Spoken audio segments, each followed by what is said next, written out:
Why, hello there, everyone. We are currently playing the online stress test for Mortal Kombat 1. I am recording this while live streaming, and it's specifically because there are some things I want to actually showcase while I'm talking about it, and so I wanted to take advantage of being able to actually play the game while I talked about it. So normally I would probably just grab some B-roll footage from a stream and record a voiceover separately. So I'm trying something a bit different this time, so bear with me because I'm trying to do this all in one take. So anyways, some general things I want to get out of the way before I start talking in depth about the gameplay quite a bit. Performance. I'm playing on Xbox Series S, and for some reason, the game actually chugs every now and then, specifically on the Noodle Shop stage. So on this beta test, we have 2 stages. And on the other stage, it seems fine most of the time. I forgot. It's not going to ask me what stage I want to play on. I'm used to having the option to pick in multiplayer. But basically, this stage drops the frames quite a bit, especially on this side of the stage. This left side, for some reason, I'm getting some drop frames on that side quite a bit. I'm assuming that's a Series S thing, right? So I'm hoping that gets ironed out. Because Street Fighter 6 runs just fine, although Street Fighter 6 on Series S does look worse than Series X. So they might have to make a little bit of a compromise there, but I'm sure they're going to fix that, right? So I'm not going to worry about that too much. Secondly, the music. This isn't a big deal, right? But I still want to talk about it because if you know my opinion about previous Mortal Kombat games, you'll know that I always complain about the music, at least in... I like the music in MK9. Not all of the tracks are great, but there are some pretty great tracks in MK9, at least for me personally. But starting with MKX and going on to MK11, the music has just never been there. It doesn't seem as if it's something that NetherRealm Studios really cares about. And I think that's a shame because other fighting games have such memorable music, and then you have Mortal Kombat, and it's just trying to make its music unnoticeable in the background, kind of similar to a Western movie maker's philosophy on music, in that you're not supposed to notice it. It's supposed to be in the background, which is not the philosophy I'm a fan of. I want to notice the music because I want it to be so good, I'm forced to notice it. You know what I mean? So as for the music in this game, it's not great. It's not amazing. It's still very Mortal Kombat-esque. But I have to say, I did notice the music in this game more than I ever noticed the music in MK11, at least on the 2 stages we have here. And it has sort of an identity. It feels a little... retro synth. Yeah, that's the genre I'm thinking of, right? It feels a little retro synthy, which I think is an okay direction for Mortal Kombat. So if it has some kind of artistic identity, or if it has some kind of musical identity with some kind of noticeable direction, and I'm actually noticing the music in the match, I consider that an automatic improvement from 11. So I actually think it's a step in the right direction, and I'm glad that they did that. So I'm actually a little happy about the music, even though I'm not going to put it on a playlist or anything like that. And thirdly, this is something I want to let you guys know, especially if you are going to go and listen to other people's impressions of this.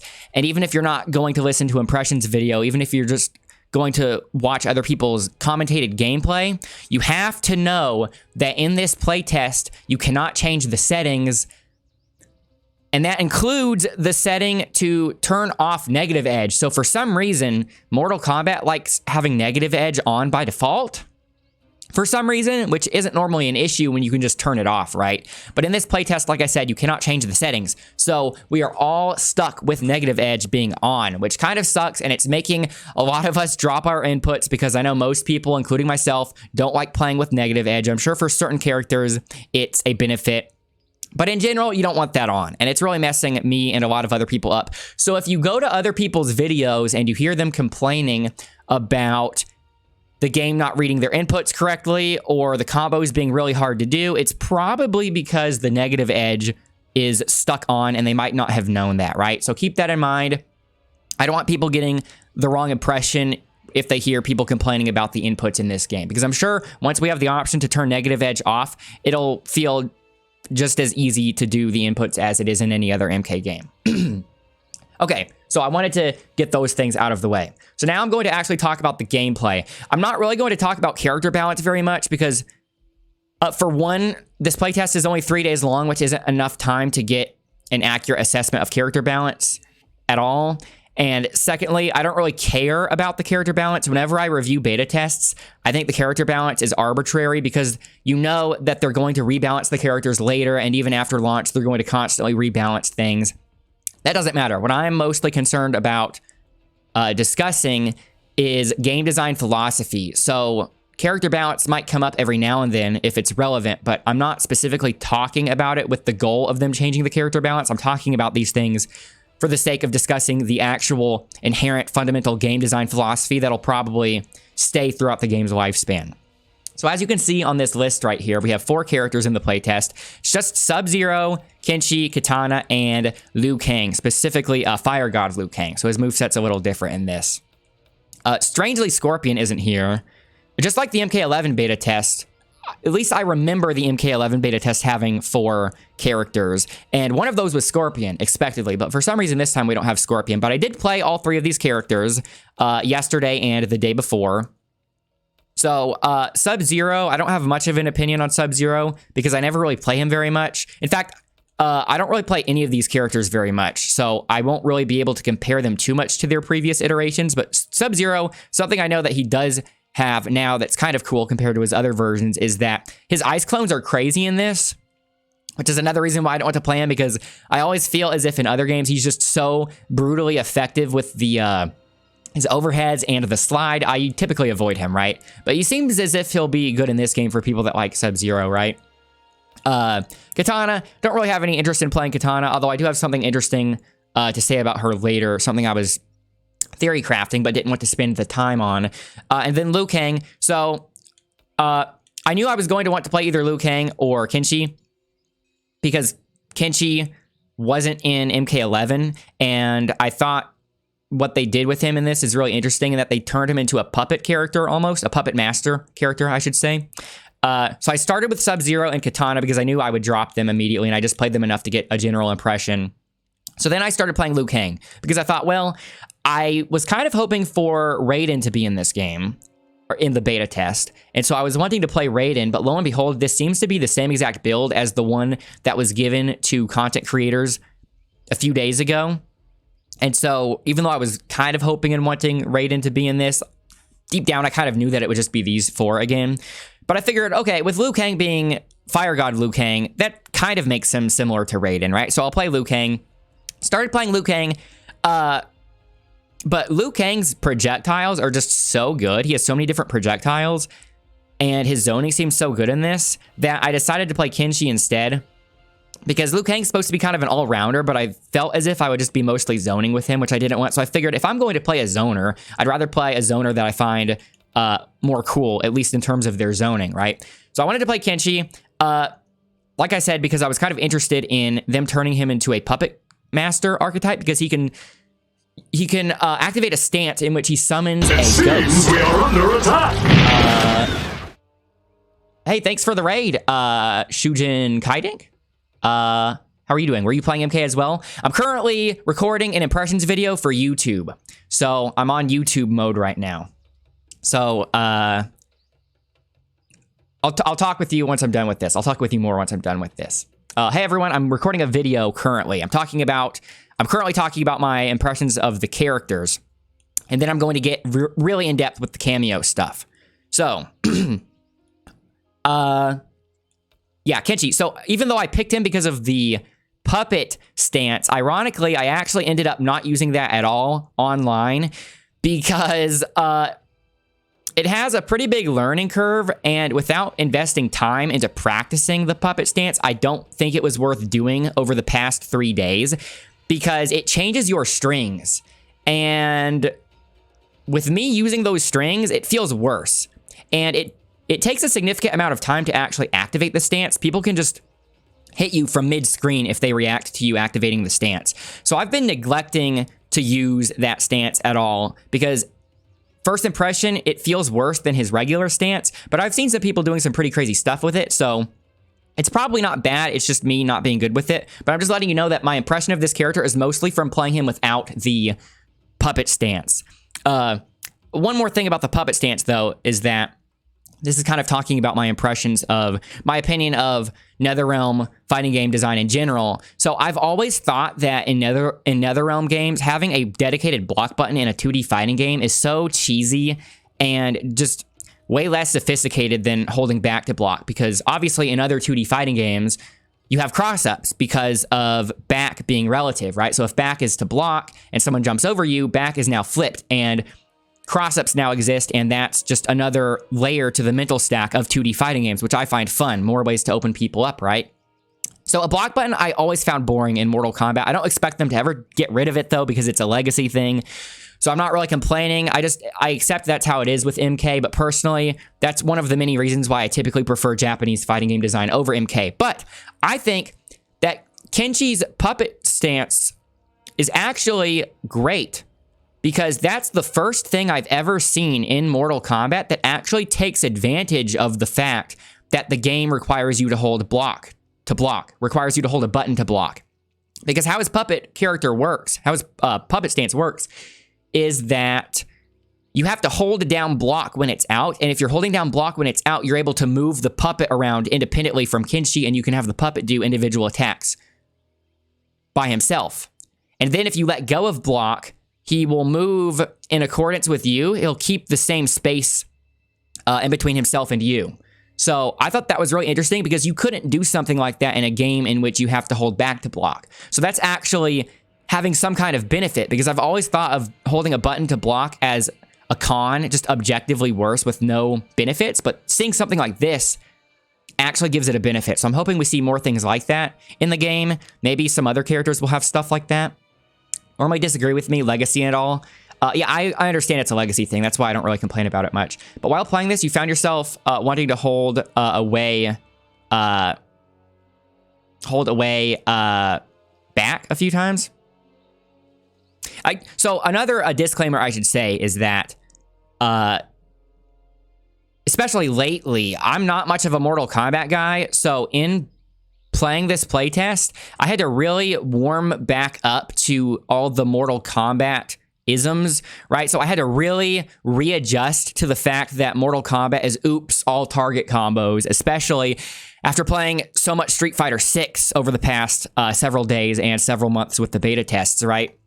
So I had to get used to the super heavy target combo nature of the game, but I also had to get used to holding the block button. So if you ever see, if I ever decide to use B-roll footage later on, if I ever add B-roll footage to this video, I'm warning you, don't expect any high-level gameplay, because most of the B-roll footage is going to be me having to readjust to Mortal Kombat stuff.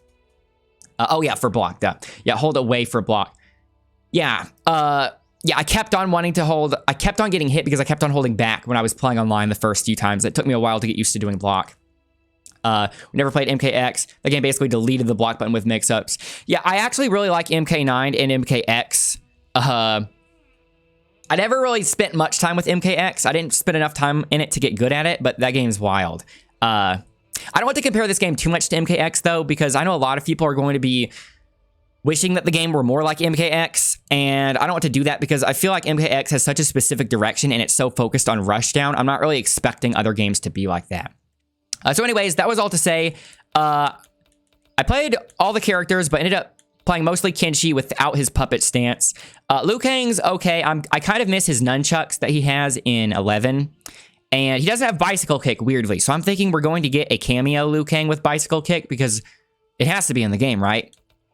So now, talking about the cameos. This is going to be the majority of the video. So as you can see, we have 3 cameos right here. Kano, Sonya, and Jax.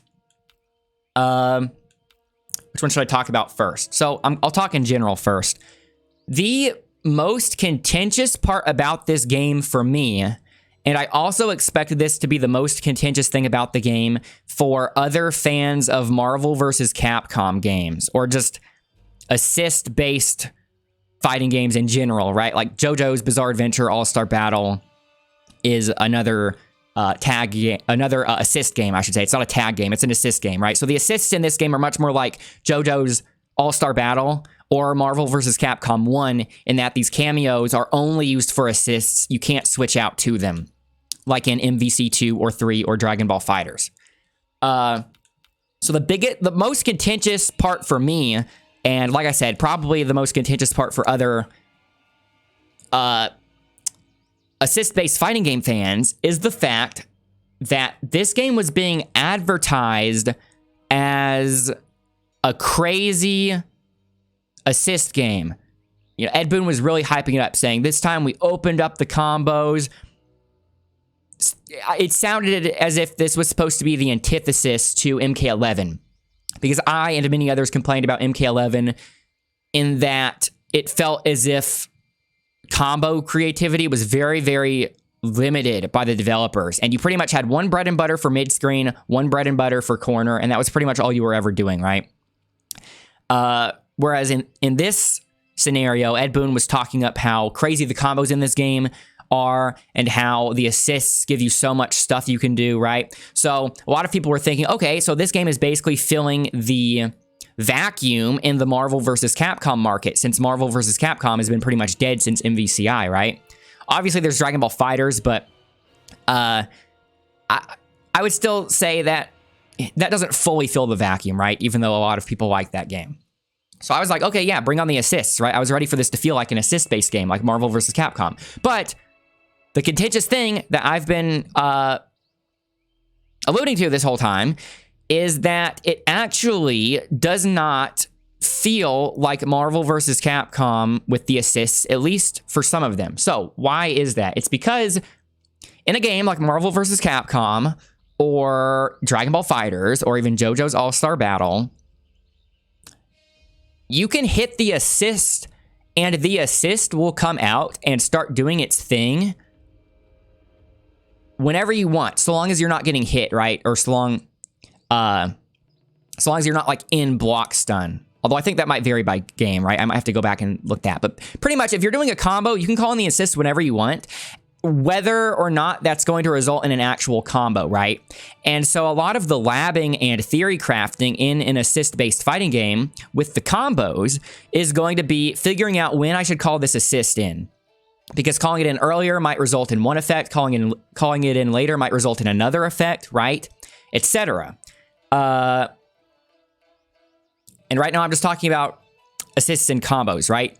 But the reason why that doesn't work in this game is because the assists in this game, so when I say assist, I'm not talking about a Kameo character. If I'm talking about the character, I'm saying Kameo, because each Kameo has multiple assists. Some have 2, some have 3. So Kano and Sonya both have 3 assists each. Jax has 2 for some reason, which I'll get to. So I'll show off Sonya for now. Let me put them on very easy, so I can pretty much treat it like a poor man's training mode. So when I say Kameo character, I'm talking about the character. When I say assist, I'm talking about a specific move that the Kameo can do, right? So with Sonya, we have 3 different assists. Oh yeah, also I forgot to mention about the lack of settings. You also cannot change the button layout. So I would love to put assist on LB, but for now it is stuck by default to RB. So she has 3 different assists, right? You have a neutral assist, which is just pressing the button. You have a back assist, which is holding back and pressing it. And of course, forward assist is holding forward and pressing the button, right? So that's how you get 3. So her neutral assist, it sort of doubles as an anti-air, which you can use to convert into combos, but you can also use it as combo filler. So this seems as if it's the best assist move in the beta test so far. But anyways, my point about this assist is that this is pretty much how you would expect all the assists to be. Because you press it and she comes out and she does her thing and it doesn't interrupt you at all. You can call her in if you're doing some other kind of string. See? I could call her in whenever I wanted while I was comboing the opponent and she came out and did her thing, right? And I could have done it earlier, I could have done it later, whenever. So that's how all assists typically work in other games, like MVC, like JoJo's, etc., right? However, only that one assist of hers is like that. And this is the thing that really took me by surprise when I first started playing. And I still don't know exactly how I feel about it. It's going to depend on what the other assists, what the other Kameo characters end up being like, I guess. So her other assists, one is a projectile. This is her forward assist. Hang on, I'm waiting. It's on a timer. I'll talk about that later as well. So her forward assist is this. So it's a projectile, right? Simple enough. What's so weird about that? Well, if you'll notice, when I call her in to do the projectile, Kenshi looks away a little bit. See, he does a little bit of an animation. He looks away when Sonya comes in. That is an actual animation that I am locked into. So he interrupted it there. I was going to demonstrate it again. So I actually cannot call that assist in whenever I want in the middle of a combo. Similar to her back special, or back assist, which is a hit grab like that, right? Obviously, that's a lot less of a neutral tool than the projectile, right? The hit grab is mostly for combo filler. But if you'll notice, on the hit grab assist, Kenshi also does a little animation and looks away. So that means 2 of her 3 assists cannot be called in whenever you want in the middle of a combo. So because they lock you into an animation, I can actually demonstrate this more so with a Kameo assist. So the Kameo laser. For example, I was expecting a Kameo laser, the Kameo I-beam, to be a lockdown assist, right? Because typically beam assists in assist-based games are for lockdown. And when I say lockdown, I mean you call out the beam. If it hits the opponent, great, right? But generally, beam assists are going to be blocked, and it forces the opponent to block a beam that's coming out. And while they are being forced to block, you're able to use that opportunity to close the gap, get in closer, and maybe get a mix-up, right? But that is not what the Kameo I-beam is in this game at all. Let me show you.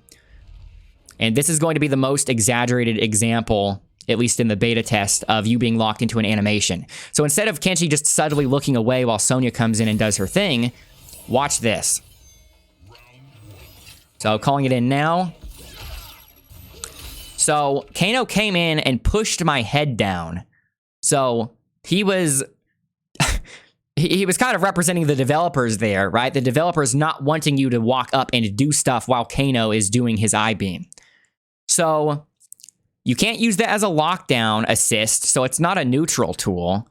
I don't really know what it's used for, but the only way you're going to really combo into it is if you cancel into it, or if you recover from another move and are somehow able to combo into it.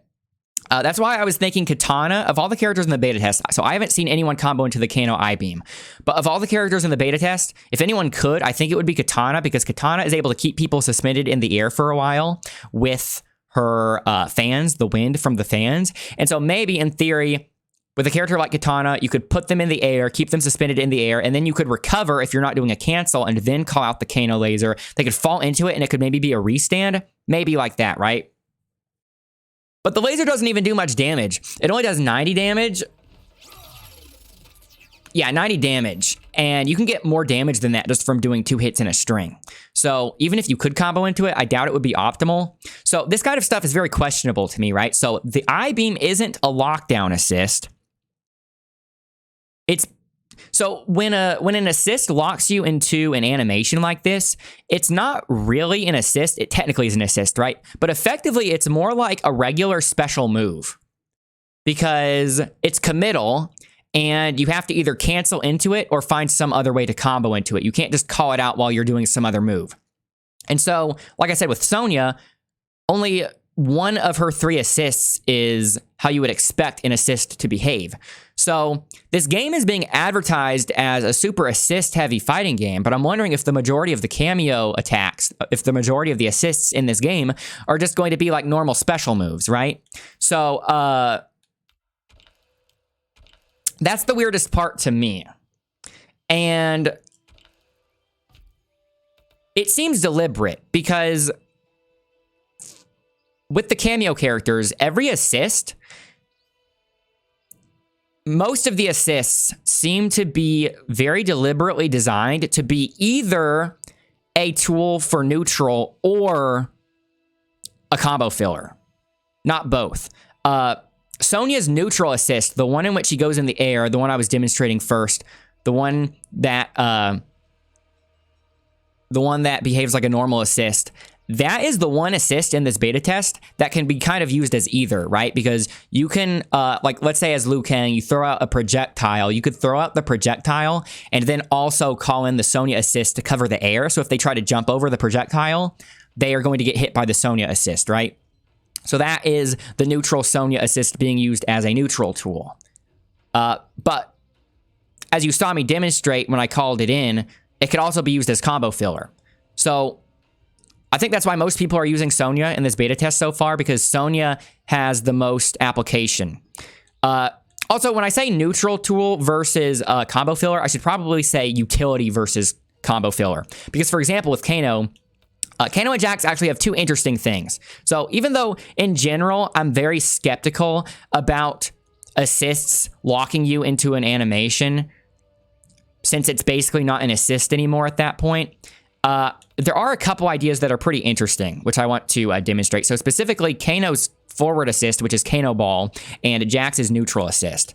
So I will show the Kano Ball here. Maybe I should have put them on medium difficulty because I need them to hit me in order to demonstrate something here. So even though there are combo breakers in this game, which I think are weirdly unintuitive to pull off, but that's another point. There are combo breakers in this game, and the combo breaker uses your assist, okay? So to do a combo breaker, it uses up your meter, it uses up your EX meter, but it also requires that your assist is available because your assist comes in and breaks the combo for you. So this is Kano's forward assist. And you can hold it down. See, I'm able to hold it down. So Katana walked in front of it, but if I released it sooner, it would have hit her, right? So if I just press it, he interrupted me. If I just press it, Kano is going to come out and do Kano Ball like a projectile. Waiting for it to come back. Okay, so if I press it, see, he comes out and then he does the attack. So I can cook it like a grenade and hold it down, right? And so, this is the one assist from Kano that you can use like a normal assist. Because Kano's back assist, he throws knives, and that locks you in place just like the laser. And for some reason, it takes forever for the knives to come out. That's another point I'll get to. But with this Kano Ball, because you can hold it down, there's some interesting combo theory crafting you could do, right? Because you could charge up the Kano Ball and have it ready, and then release it after hit confirming something to extend a combo. But the most interesting thing about this is that this is why I was mentioning the breakers earlier. This doubles as an extra breaker. So this is why I'm not saying just neutral tool, I'm saying utility. So Kano's Kano Ball, even though you can technically combo with it, I think it's more so specifically designed to be a utility assist. So watch this. I'm going to call it out and hold it down, and hopefully Katana will hit me, and then I can demonstrate it. Okay, she didn't hit me. There's a maximum amount of time you can charge that. I'm going to see if I can get it. Interrupted me. But basically, you can keep it held down even when you're getting attacked, and you can release it, and it'll hit them. And that's what makes it like an additional combo breaker. I really want to demonstrate this. Please hit me. The very easy CPU loves hitting me when I'm trying to lab a combo, but then when I actually want them to hit me, they won't. Okay. Hit me. I don't know why it didn't work that time. I might have to cut part of this out because it takes forever for the assists to come back. Because it's on a timer for some reason. Wonder if I could talk about that now. Okay. Okay, well, you get the idea. That wasn't really a breaker, but if the assist came back a little bit earlier, I could have demonstrated it there, right? So I think that's very interesting because that is an assist being used in such a way that I haven't really seen in other games, right? So I was disappointed at first that the assists in this game didn't behave like a normal assist. But if the rest of the cameos have interesting things like that, it might be interesting, right? It might not just be objectively inferior to other assist-based games because it might have its own pros and cons. Pros being, you know, weird stuff like a Kano Ball extra combo breaker. Jax has a weird one as well, too. So for some reason, Jax only has 2 assists. I guess because they thought his neutral assist was so powerful, they didn't want to give him a 3rd. But no one's even really using him online. So this is the other interesting one, I think, is interesting. I guess I already said interesting. So calling in Jax. That's an unblockable. It's an unblockable attack on the ground, kind of similar to Tremor's attacks in MKX. And if you'll notice, I can get hit by it as well, which is really interesting. I can't think of any other assists in any other game that also hurts the user. So I don't know exactly how this is supposed to be used. I think it's supposed to be used for unblockable setups. Because, for example, you could call this in, and they have to jump it, right? They have to jump if they don't want to get hit. So you could preemptively jump beforehand since you know that you're about to call it. You know, you don't have to react to it. And if you jump preemptively and they have to jump the unblockable, you're going to be higher in the air than them, and you would be able to win the air-to-air. So that's kind of an unblockable setup, right? That's interesting. At least in theory, I'm assuming that's how it's supposed to be used. But you're not really going to get much damage from it because either the unblockable will hit, and you have to be so far away. So if you want to get an actual grounded combo, I don't know if you can do that because you have to be pretty far away in order to not get hit by the unblockable, right? That's why I was originally labbing it with Kenshi, because I was thinking if anybody can combo off of that, Kenshi should, because Kenshi has some pretty big ranged attacks. Maybe Liu Kang can actually do it if he does a fireball or something, but I was trying to do it with Kenshi, and Kenshi just has to be so far away I couldn't get it to work. So I don't think you're ever going to get a grounded combo off of the unblockable. I think the only way you're going to hit after the unblockable is if you do a jumping attack. But like I said, you'd have to really jump to avoid it yourself anyway. So my point is that it's either going to hit and you get some damage, or you get a jumping attack, which is going to be some damage. But in neither case do you get combos. Maybe you could try to do an air combo. I didn't lab it that much, but I don't know if it launches high enough to get an air combo. But my point is that that's a cool idea, but you're not really going to lead into much damage because you're not really leading into a full normal combo with that. Which again is why I think everybody's using Sonya, even though I think Jax's unblockable and Kano's Kano Ball are the 2 most interesting assists in this whole game. I want to talk about the, I want to go back to Kano and use his knives as an example of something I noticed as well. So I don't mind that certain assists take a while to come out, right? Because it just means that you have to use them more preemptively, right? So some assists are going to be things that you can use on reaction in fighting games. I'm talking in general, in assist-based fighting games in general. Some assists are going to be things meant to be used on reaction, right? Other things are going to be things meant to be used defensively. Some things are going to be locked down, right? Other assists, more rarely, but some assists are going to be really preemptive. Like, I mean, you have to use them preemptively because they're so slow. For example, in JoJo's Bizarre Adventure All-Star Battle R, I was playing Okuyasu with Avdol assist. I was experimenting with different combos, right? And I was using one assist to extend my combo in one way. But then I switched to Avdol, and using Avdol's assist in that same combo, I had to preemptively do the assist so much earlier.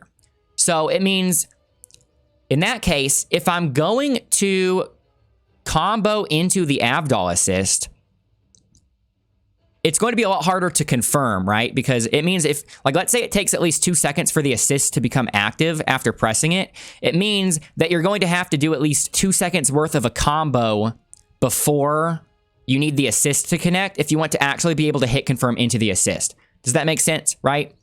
So obviously in some cases that would be okay, because in Avdol's case, it was sort of an anti-air assist, but it had a guard point. And they probably didn't want the players just calling out a guard point whenever they could react to something. So that's why you had to use it more preemptively, maybe as like a preemptive anti-air, right? So I was talking about that to just explain the philosophy behind why some assists should be faster than other assists, right? Also, Jax's unblockable assist, that makes sense because having an unblockable attack that would be super hard to react to is OP, right? Makes more sense to have him come in, announce that he's going to do the unblockable, put more mental stack on the opponent, and then it hits. Yes, I did. Hey, Corncob, how are you doing? That a big streamer? I'm going to go and follow him back. He rated me earlier.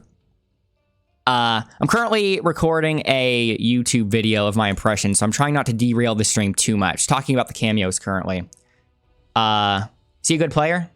I'm going to go back and follow him. I want to watch his VOD. Whenever I get rated, I like going back in someone's stream and watching the last few minutes to see, like, what they were thinking when they found my stream and, like, why did they decide to raid me. NRS Pro player. Oh, nice. Yeah, I'm honored.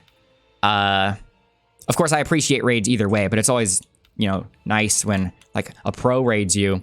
So, yeah, it makes sense that Jax's assist, his unblockable assist, takes a while. But, for example, why in the world does it take so long for Kano's knives to come out? Let me show you. Because Kano's knives, they don't have really anything special going on. It's just 2 projectiles that are thrown out, and you can combo into it. I've managed to combo into them, but they don't really do anything spectacular, and it's really hard to combo after landing the hit, so in most cases, it's better to do something else in the combo.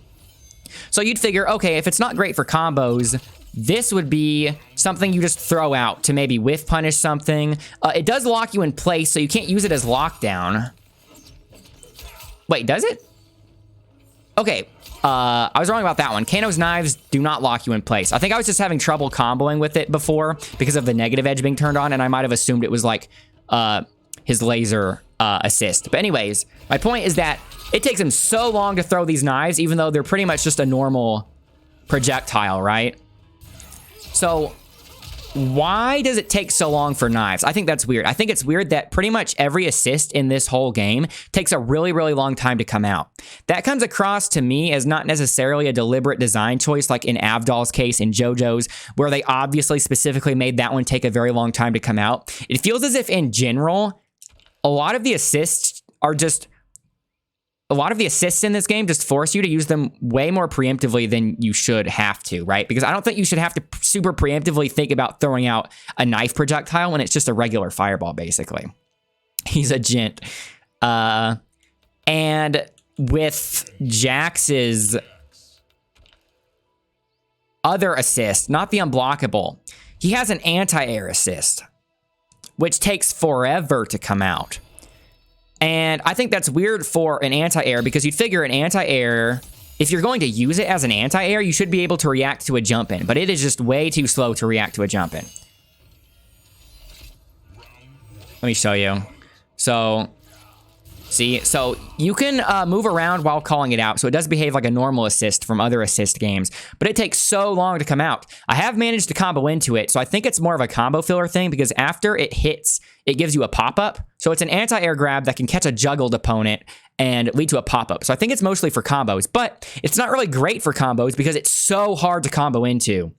Because not only does it take a long time, but he doesn't actually go forward very much. You figure with the time he's taking to actually do the attack after showing up on screen, that he would be using that time to move forward, right? Because if you call him in, he kind of does a little skip and then he does the attack. So you figure, okay, he's doing that because this would be a good assist to hit an opponent that you knocked really far away. But it doesn't work like that either. The one combo I was able to find with this is this. Hopefully the video player is working. For some reason on my Series S lately, the video player is just not working. Where is Jax? Is it this one? Not that one. Not there.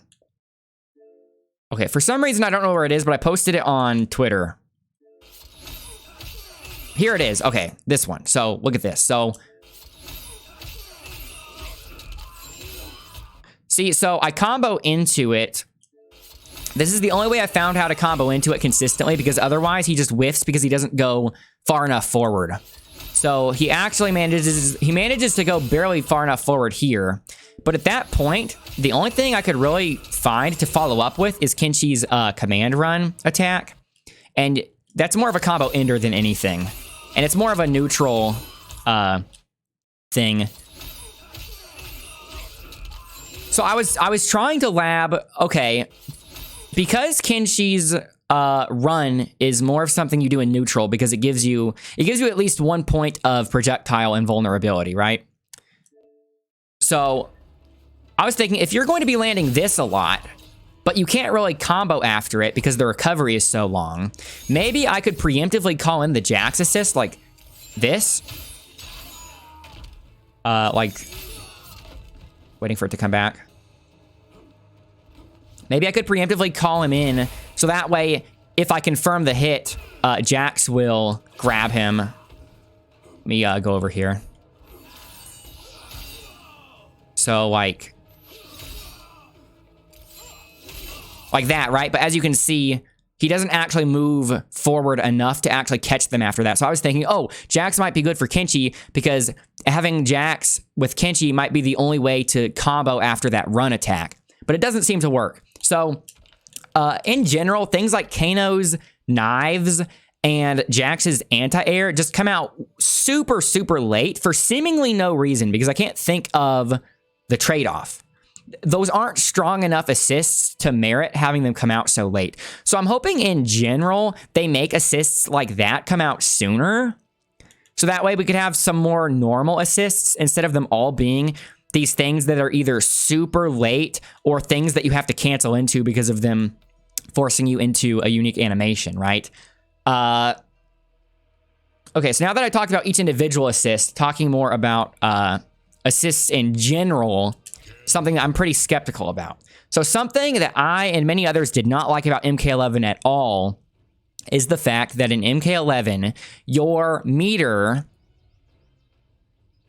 refilled entirely based on a timer. So typically in fighting games, because it's a fighting game, and presumably the people playing said fighting games want to fight people, the developers would try to design it in such a way to incentivize or encourage the fighting, right? And one way to do that is to reward aggression, right? So typically generally in fighting games, your meter can get refilled. I mean, typically every fighting game has some version of a meter. You know, obviously they vary from game to game, but in general, every fighting game is going to have some kind of meter.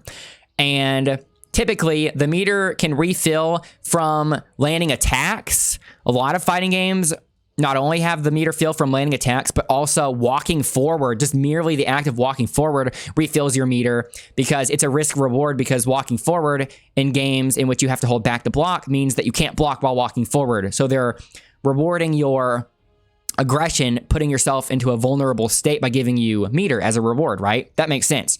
But in MK11, it was tied to a timer. So landing attacks, walking forward, none of that stuff actually gives you more meter. And in that game, because the combos were so short and dry, you pretty much needed meter to do any kind of big combo. So what you would do in MK11, how the meta evolved is that, at least the last time I was playing it, is that if you have a bunch of meter and you get a hit confirm, you spend all the meter, you blow all the meter, you do a big combo, right? And it resets to neutral, or, you know, you get Oki or it resets to neutral, and then you back off because you can't really do much without meter. And so it's not worth putting yourself in risky situations to land a hit if you're only going to hit confirm into something without meter. And you're not going to be building meter anyway. So in MK11, what would happen is people would blow their meter and then they would try to sit at full screen and stall. They would stall because all they have to do is wait for the meter to come back because it comes back at the same rate no matter what, right? That's something I really didn't like about MK11. And fortunately, that's not present here when it comes to the actual meter, but part of that timer-based philosophy is kind of here with the assists. So as you kind of heard me sort of complaining about earlier, the assists aren't tied to a number of uses. They're tied to a bar. So in JoJo's All-Star Battle R, your assists are tied to a number of uses per round. And I think that's how it is in Marvel vs. Capcom 1 as well. I've never played MVC 1, but I'm pretty sure in MVC 1, you have a certain amount of uses in which you can use the assist per round. I might be wrong about that. Someone can correct me if I'm wrong. Like someone in Twitch chat right now can correct me if I'm wrong about that. But that makes sense, right? Because having a limited amount of uses for your assists is never going to necessarily incentivize you to stall, because whether you stall or not, you're not going to be getting any more additional assists by stalling, right? You have a finite amount. You can use them or not use them, your choice. But in this game, you see the portrait of the Kameo character by the portrait of my playable character. So you can see Sonya right by Kenshi's face. I guess my overlay is covering up Kenshi's face, but you can see on the right side of the screen, Katana's face and the assist right by her. So on the left side of the screen, my Kenshi face is getting covered up a little bit, but then you can see Sonya's face, and there's an orange circle around her. So instead of it being a number of uses, it's a bar, and it's radial, right? That's why it's a circle and not a rectangle. So if I hit RB and call her out, so that assist, because that assist is pretty good, it uses up half of the bar. So it's case by case in terms of how much of the bar an assist uses. So in theory, better assists should use up more of the bar, and assists that aren't as good, assists that aren't as powerful should use up less of the bar so you can use them more often, right? That balances it out. Create some kind of risk reward. Do I want to use a big useful assist a couple of times, or do I want to spam a bunch of cheap assists, right? Like Kano's knives. I don't remember if Kano's knives uses up half, but I'm assuming Kano's knives did not, just based on how good it was compared to other assists in this game so far, right? And so that's not necessarily bad, but as you can see, it's filling back up. I'll make it full screen so you guys can see what I'm talking about. So I'm going to call out the assist again. See, used up half. Look how long it takes to start filling up again. See that? So I could see later on, if the meta develops in such a way that people are using their assists to open people up, if people are pretty much relying on their assists to open people up or relying on their assists to convert into the big damage, there is going to be an incentive to stall out a round if you want to wait for your assist bar to fill back up, which I don't like. Anytime there's an incentive to stall, I think that's lame. And so they could fix this by just making it a finite amount of uses, but I doubt they're going to do that because that's a pretty drastic change. So I think if it's going to be on a timer like this, it should just recharge faster, and they can always tweak that. So that's not a huge complaint from me, because if it's just a matter of the speed of it refilling, they can always tweak that. It's just changing a value in the code, right? Because even in regular more conventional assist-based games like Marvel vs. Capcom. And Marvel vs. Capcom, you don't have a limited number of uses on your assists. You have a cooldown on your assists in that game, but it never really is that noticeable because they come back so fast. So typically in games like that, you can't use an assist more than once per combo. Whereas in this game, you actually can use the same assist multiple times in the same combo, provided you have the meter. So I like that this game is allowing for that. That makes it somewhat unique. But as I was saying, in a game like Marvel vs. Capcom, you call out the assist. Let's say you call out the assist in neutral. Obviously, they don't want you just spamming a projectile assist over and over and over. So there's a bit of a cooldown. But in those games, you have two different assists because it's a team game with 3 different characters. Well, I guess 2 different characters in some of the games. In Marvel Infinite, you get 2, right? But in Marvel 3, you have 2 different teammates, and so you have 2 different assists you can alternate between. So if one's on cooldown, you can use the other, right? But also, my main point is that in that game, the cooldowns are just not very long at all, so it never really feels as if you would want to stall, because if you did try stalling, the assist would already be back. Like, if you wanted to put yourself in a position at which you could stall, by the time you actually get into that position, the assist will be back anyway. So I'm thinking, one of my main wish lists for this game is that I hope they either increase the rate at which it refills, or they just make the cost of assists cheaper. I think, actually thinking about it now, that might be better, because just refilling the rate might have people spamming stuff in neutral a lot. But if you have the refill rate slow, well, I was going to say, if you have the refill rate slow, but you have the assists cheaper, you could use them a bunch in a single match, but you could also choose to just blow a whole bunch of assists really early, and then you'd kind of be feeling it in the rest of the round when you're having to wait for it to refill. That would kind of be like the drive bar in Street Fighter 6, because in Street Fighter 6, you can choose to blow the drive bar, but then you might put yourself in burnout. So you have to choose, do I want to ration the drive bar or do I want to blow it? Kind of like in this, I think they want you to decide, do I want to blow the assist bar or do I want to ration it? But again, I just think the speed at which it refills is going to incentivize people to stall, so I think that should be sped up a little bit. And I'm surprised breakers don't just use the assist bar. I'm wondering if they're going to consider changing that because as I said earlier, a breaker in this game only requires that the assist is available, which isn't that much of an order. That's not much of a tall order, right? The bigger ask is that it uses up your meter. I don't remember if it requires you to have 3 full bars of meter or if it just uses up all of your meter regardless how much you have. But either way, it's going to have to use all of your meter, right? That's a big ask. So in that way, they're balancing the breakers from not being overused. But I wonder if it would be better to just have breakers be tied to the assist bar. And if you're going to be using up the assist bar more often like that, maybe they could balance it out by increasing the speed at which an assist bar refills. So I think that was kind of a 2-point proposal. Make the assist bars refill faster, but then you could maybe also make the breaker tied to that if you wanted to balance it a bit more. Because having to blow all of your meter for a breaker kind of sucks. Especially because you kind of need to EX a lot of moves to get your full combos. At least with Kenshi, you have to EX a lot of things to get big combos. And the damage in this game feels really big. Like, I'm not even that great at finding combos in Mortal Kombat games, but I already can do 40% if I'm comboing into Fatal Blow with my little baby bread and butter into a Fatal Blow. And typically, at least in MKX and MK11, I remember 40% being the high end of combos typically. Typically, optimal stuff is going to be around like 40 to 45% depending on the character you're playing. And I clicked on someone else's stream just briefly. I watched a Ninja Killer's stream and I saw them doing like over 50% combos. So this might be a 2-touch death game. And if it's a 2-touch death game, I think that the breakers shouldn't be super rare, right?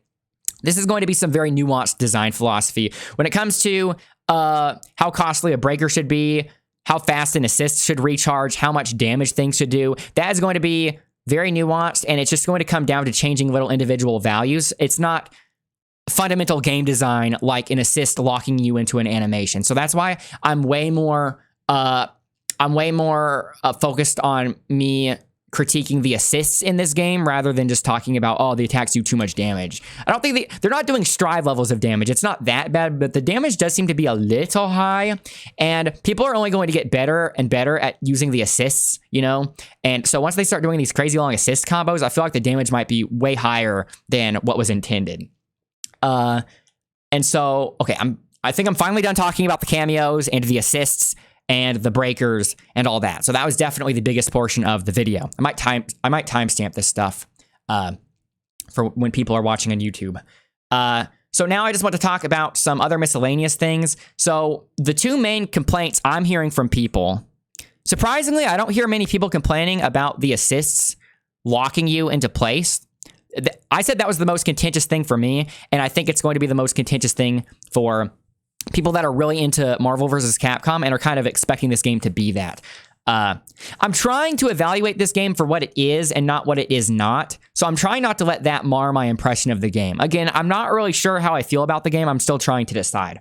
But anyways, the thing I actually heard people in general complaining about the most was that the game, not the combos, but the game in neutral felt slow, like the walking speed.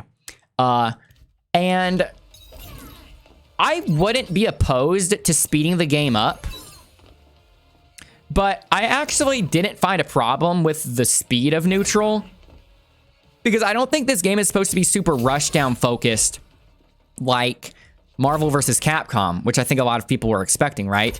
I think it's supposed to be a little more pokey. I think it's supposed to be kind of mid-pace, medium speed, and pokey. And then if you get a confirm, it's supposed to convert into big damage with the assists. But I think because some of the assists are specifically designed to be utility or a neutral tool, maybe they were kind of wanting the assists to run neutral, and they didn't want the playable characters to be fast enough by themselves to kind of rush people down without the assists. So that's why I think it's as slow as it is. I could definitely see them speeding it up like maybe 10% faster just because so many people are asking for it. Just by popular demand, they might increase the speed.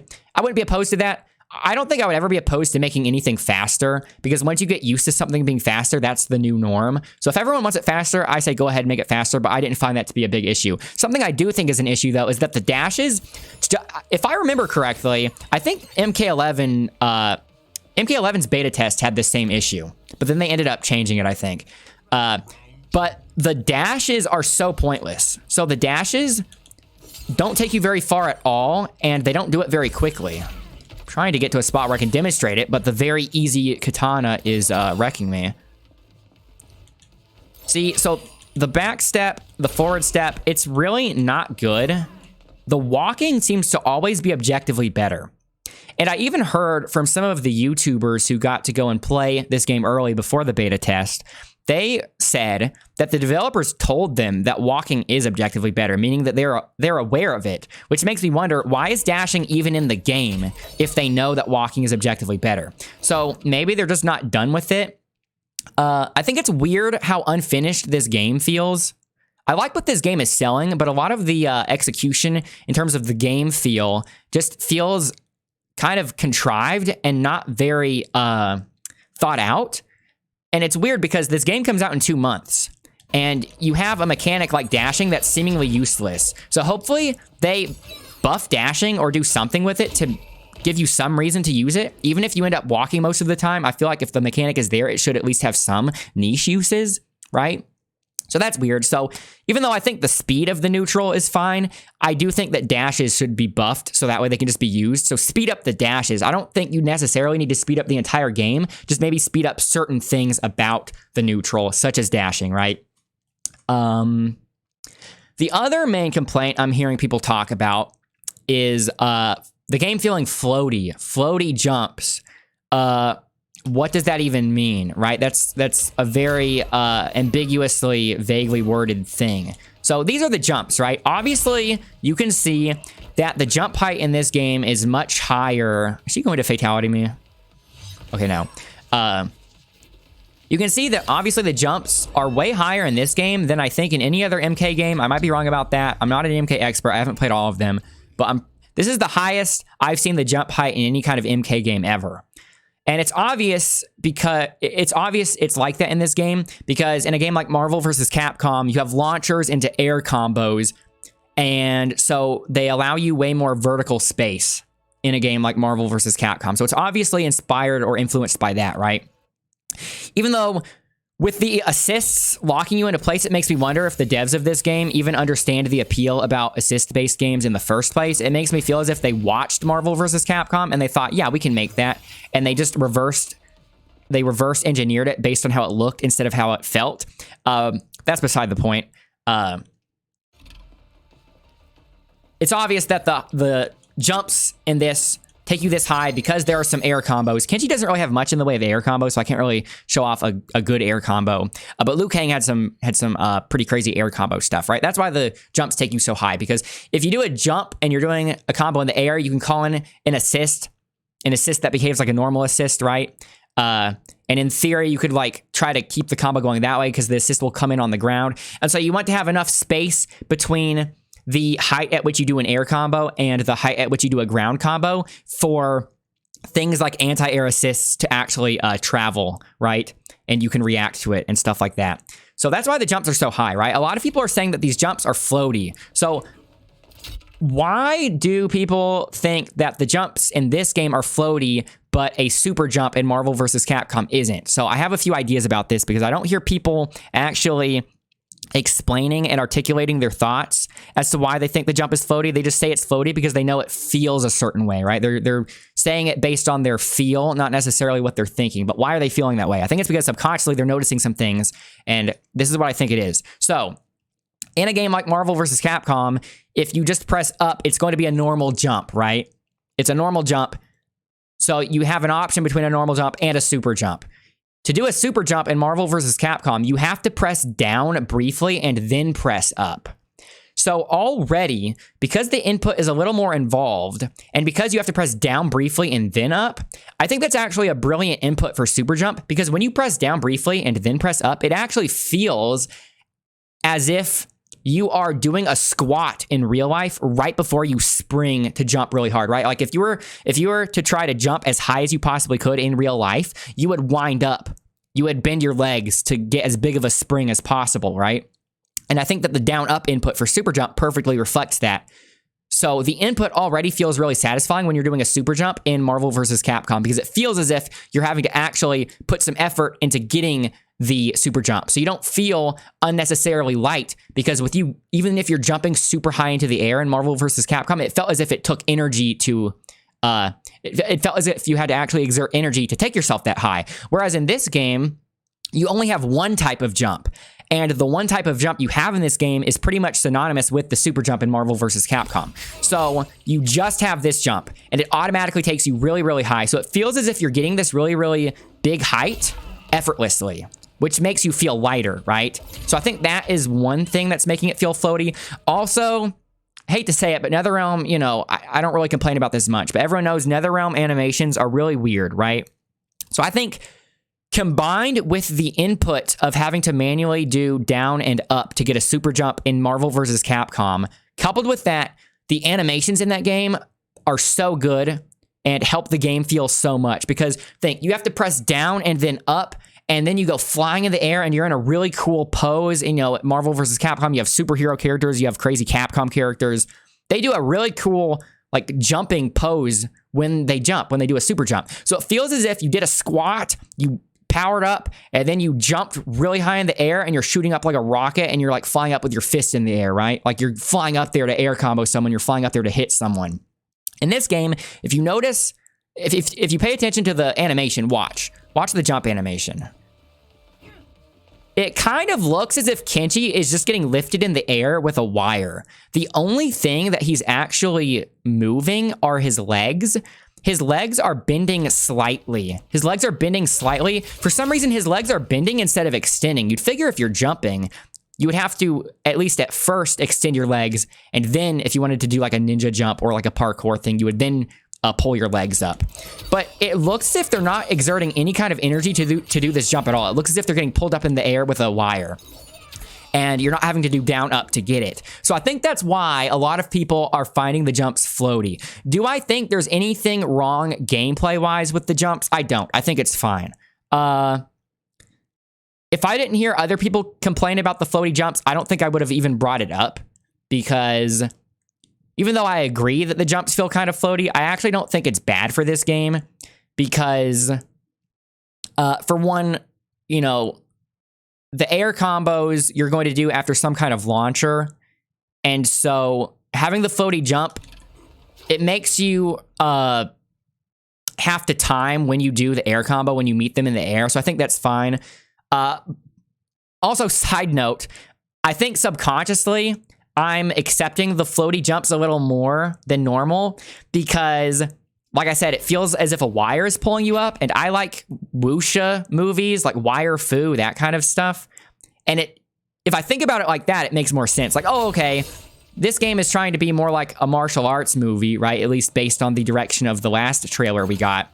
Maybe they wanted the jumps to look and feel super floaty, as if you're in a Wire Fu movie, right? So my side note is that I think it's going to be an absolute shame if Fujin doesn't get into this game, because Fujin's whole moveset is based on Wire Fu, because he can literally like air step and float in the air because he's the god of wind, right? So they deliberately designed his animations to look like Wire Fu in MK11, but the combos sucked in MK11 because all of his combos that took some creativity to come up with were objectively worse than his super boring basic combos. So I was so upset with Fujin being done that way in MK11. So I'm really hoping Fujin gets released in this game, because if Fujin isn't in this game but in MK11, he just got put in the wrong game, and that's a shame, right? So I'm hoping Fujin's able to come back.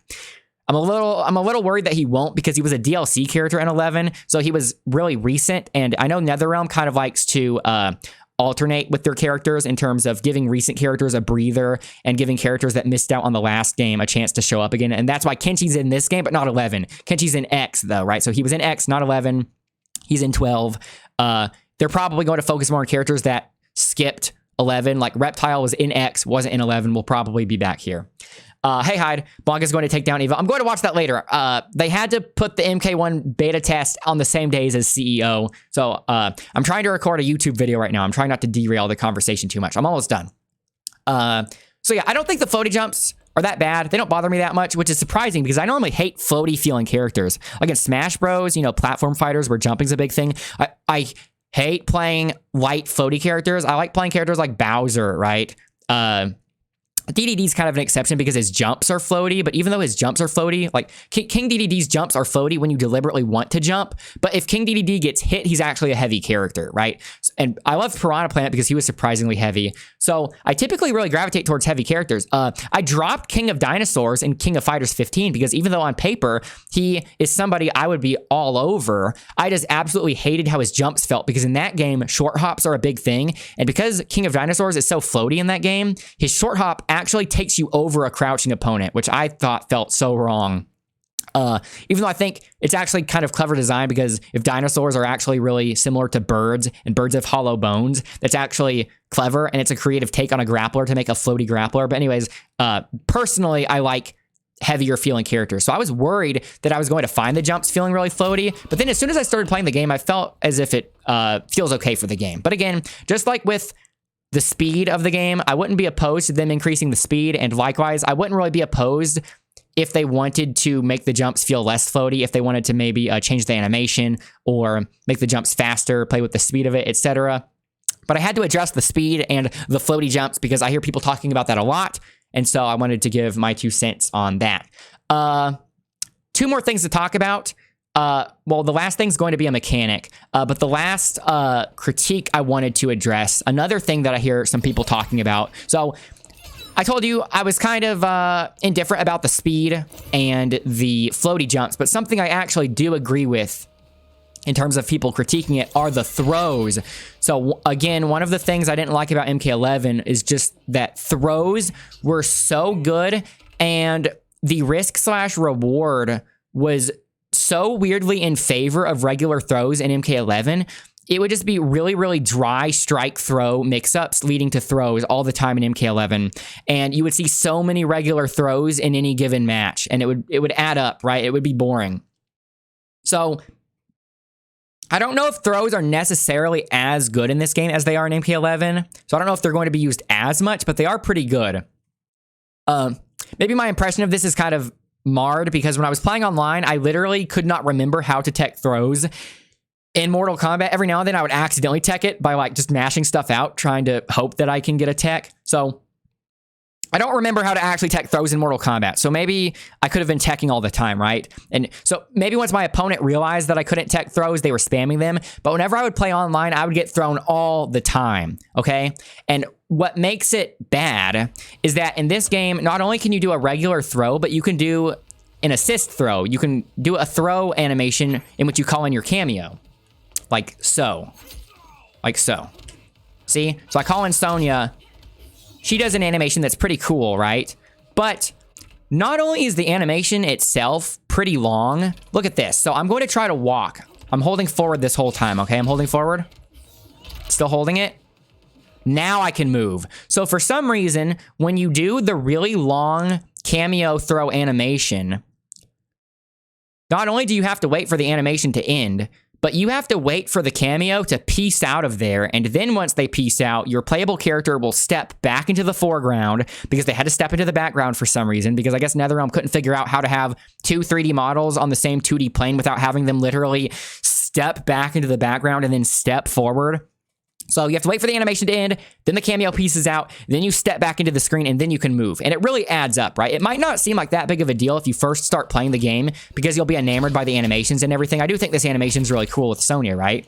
But you have to keep in mind, when you are developing arcade genres, or arcade genre games, I'm talking about things like fighting games, shmups, racing games, those types of things. You have to have a different type of game design philosophy than if you were designing any other kind of genre, right? any other kind of game with a different genre, because arcade games, fighting games, racing games, shmups, those types of things are not meant to be played once. They're not meant to be played a couple times. BRB, okay. They're not made to be played a couple of times. They are meant to be played over and over and over and over and over again for hundreds, if not thousands of hours, right? And so you have to keep in mind, any kind of little time waster, no matter how small, is going to compound on itself. So if it takes, let's count how long it takes to do the Sonya throw here. 1, 2, 3, 4, 5. 5 seconds, okay? It takes 5 seconds for the whole animation to finish before I can start moving again. Doesn't seem like that bad, right? Like, okay, it's not that bad. But if I play the game for hundreds of hours, thousands of hours, if I want to become a pro and play the game for thousands of hours, think about how much total accumulative time will have been spent just sitting here watching the throw animation, right? Like, think about the hundreds of times, the hundreds or thousands of times I will have seen that same throw animation take up 5 seconds. That's going to be so much total time wasted if you added it all up together, right? Pacing matters in fighting games. Right. Yeah, it feels as if the pace comes to a weird screeching halt when you do a throw. It's weird. So, I heard it was even worse with Kano's. Let me see. Let me see if Kano's is even longer. I keep hearing people joke about Kano taking forever. I don't know if it's actually longer than Sonya's.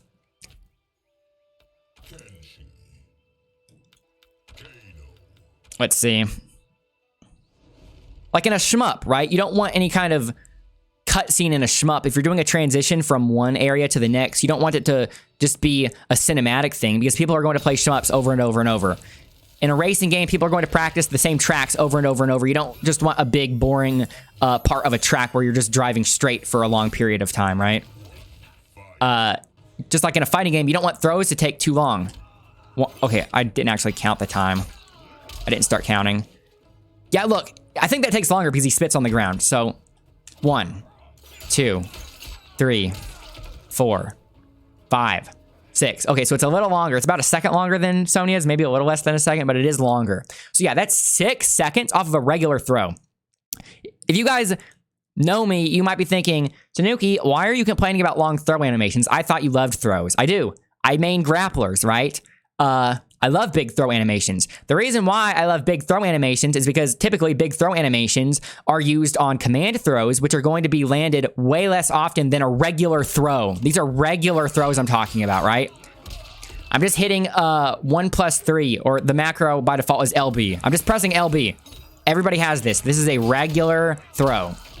So you're going to be seeing it a lot, right? It's not a command throw. Command throws are going to happen a lot less often. And what's crazy is that this 6-second regular throw with Kano is actually way longer than Zangief's spinning pile driver. In Street Fighter 6, Zangief's spinning pile driver, obviously I don't have the game open. I could open it up and test it right now to show you guys, but I don't need to because my point will stand regardless. Zangief's spinning pile driver lasts about 2 to 3 seconds. A spinning pile driver, which requires a 360-degree motion input, a full circle input. And you're not going to be landing that a lot, right? Because Zangief's whole game plan is that it's hard for him to get in, but then once you get in, you'll be able to do big damage. So Zangief has to work the whole round to get in, and then he lands a command throw, which does about 1/3 of your HP. So I guess in general, he's going to get like 3 to 4 command throws per round if he's going to win, right? And each time he does it, it only lasts like 2 to 3 seconds. So why in the world would you have a regular throw be multiple times longer than the premier grappler's signature command grab? I think that's insane, right? If I think of a premier grappler in any fighting game, Zangief is the grandfather of all grapplers. And his main command grab, the command grab of all command grabs, is only like 2 to 3 seconds. It's like 1/3 or a half as long as this Kano throw. I think that's insane. Again, this isn't like fundamental game design issue because it's just a matter of values. They could speed up the animation. So I think what they should do here is the actual animation here, the animation of Kano attacking him should be sped up a lot. Obviously, you don't want it to look like you're just fast forwarding a video. You know, you want it to look somewhat realistic in terms of the movement. But I'm thinking it could be sped up like 25%. You guys can play the YouTube video at different speeds and decide for yourself, right? It's arbitrary how much you want to speed it up. But I think regardless, the animation should be sped up somewhat. That would be easier than changing the animations to make them shorter, right? Because they already spent a bunch of time and work and money on these animations. So they don't need to cut the animation short. Like, I don't want to just not see Sonya's moves when you do the Sonya grab. It should just be faster. So you could speed up the animation, but also, after speeding up the animation, you could have the player act way sooner after a throw. So I'm going to say when I think I should be able to move, okay? So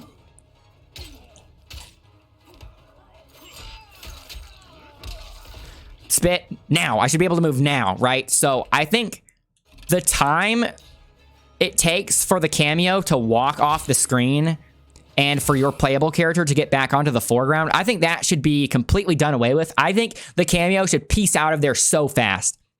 In Marvel vs. Capcom, you call in an assist, they do their thing, they do like a cool little pose, they cross their arms, and they piece out of there so fast. And for some reason, Kano just takes his time walking out of here, and then your playable character takes your time getting back onto the stage. I don't know why. So if you were to speed up the animations a little bit, and completely get rid of all that recovery and have the Kameos piece out of their way faster, I think the pace of the game would feel way better. And even if the throws are a little bit on the longer side, I don't think it would be so egregiously noticeable.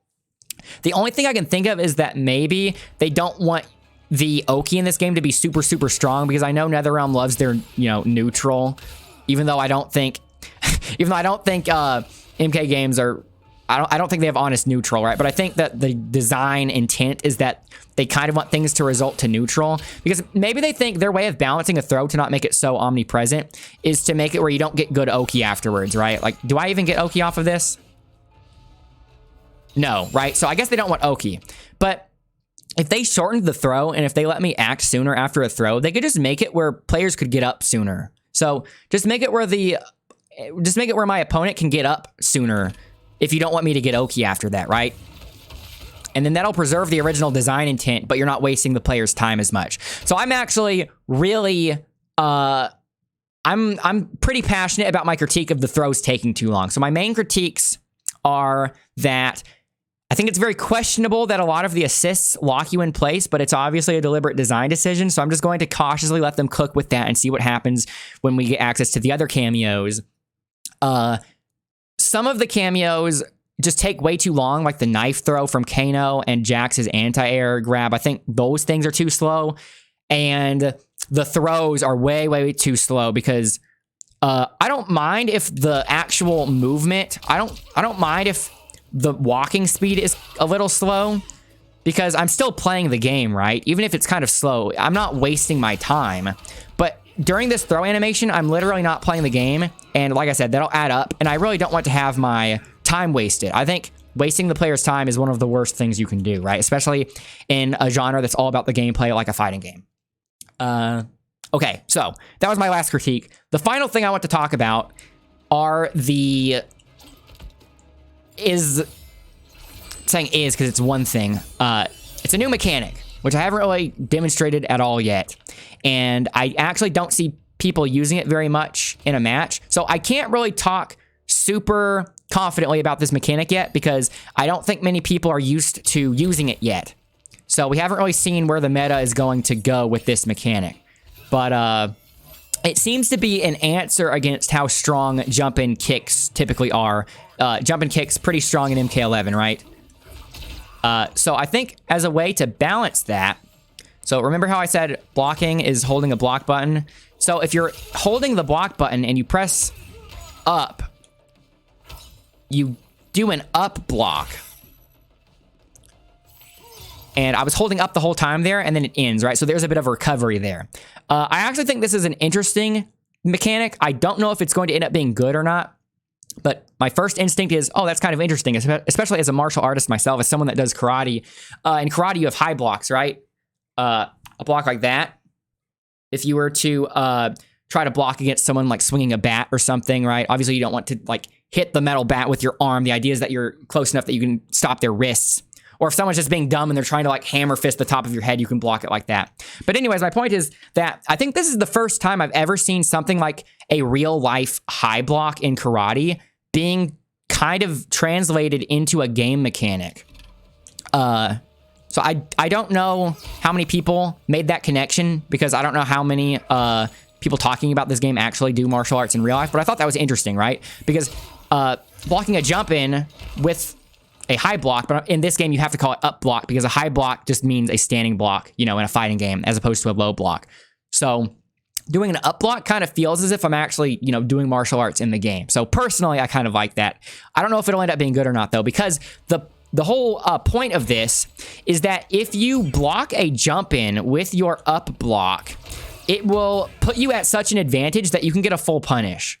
So that makes jump ins really scary, because if you want to do a jump in, you have to consider the risk of the opponent reacting to your jump in. They do an up block and then they get a full punish when you land.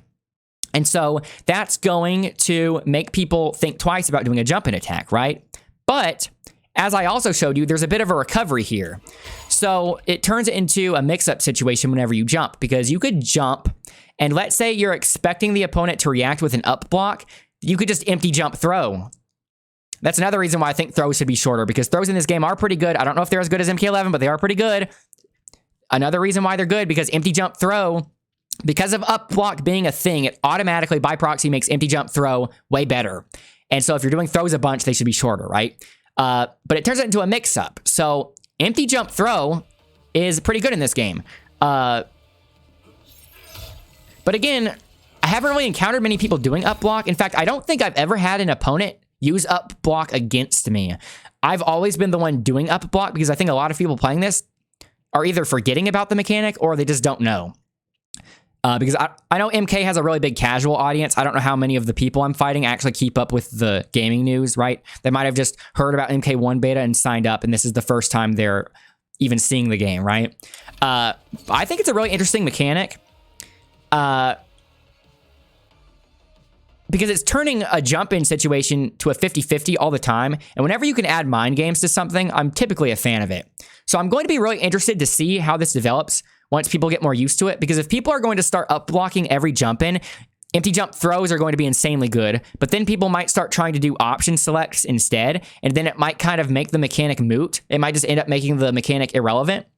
So I'm really, really curious about how this is going to be used.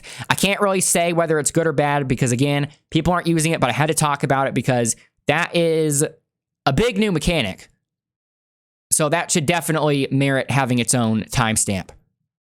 So anyways, I think that's all I wanted to say. I have no idea how long that was, because I'm recording this on Twitch and I didn't make a marker when I started the YouTube segment, but you guys will see how long it is on YouTube.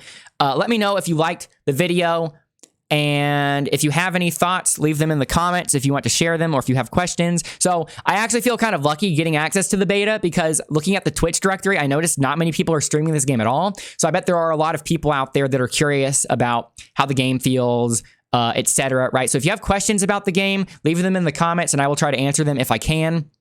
Or if you also got lucky and got to play the beta test yourself, let me know what you thought. Let me know if you found anything that I was missing. Let me know if I was overlooking something, or if you disagreed with any of my takes here, because I'm interested to hear what other people think about it, because I'm kind of mixed on it right now, but I can definitely say I like this a lot more than MK11. Even though MK11 was not that high of a bar to beat, I'm glad it's better than MK11. So anyways, thanks for watching, everyone, and I will see you all later. So bye for now.